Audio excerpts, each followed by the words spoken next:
રાજકોટના કોરડા સાંગાણીના સાઢવાયા ગામે 70 થી વધુ ગાયોના મોત થયા હતા. શ્રીરામગર બાપુ ગૌસેવા ટ્રસ્ટ નામની ગૌશાળામાં ગાયોના મોત થયા હતા. ફૂડ પોઈઝનિંગની અસરથી 70 ગાયોના મોત થયાનું સામે આવ્યું છે. 15 થી વધુ ગાયોને અસરગ્રસ્ત ગાયોને સારવાર અર્થે શરૂ કરાઈ હતી. રાજકોટ ગોંડલ કોટડા સાંગાણીથી પશુ ચિકિત્સાના ધાડા ઉતાર્યા હતા. જિલ્લા કલેક્ટર ડીડીઓ સહિતની ઘટના પહોંચ્યા હતા. જૂનાગઢ, કોટડા સાંગાણી, જસદણ, ગોંડલ, રાજકોટ પશુ આરોગ્ય વિભાગને બોલાવી લેવામાં આવ્યા હતા. ઝેરી ગોળ ખાવાથી મોત થયાનું સામે આવ્યું છે. પ્રાથમિક કારણ સામે ઝેરી ગોળ અને પશુના સેમ્પલ પુણે અને ગાંધીનગર તપાસ માટે મોકલાશે.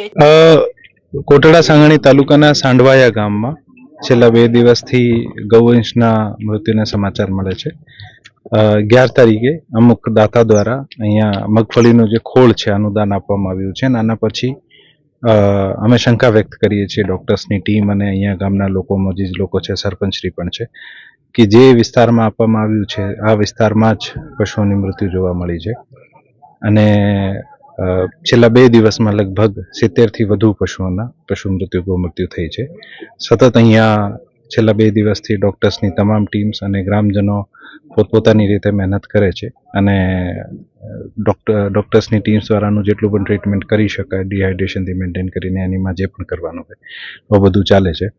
અને અમે પ્રયત્ન કરીએ છીએ કે વધુમાં વધુ ગૌવંશ જે છે આની જાન બચાવી શકાય. તકેદારીના ભાગરૂપે તમામ ગૌવંશ જે છે આનું જે ફૂડનો સેમ્પલ છે આનું પણ લેવામાં આવ્યું છે.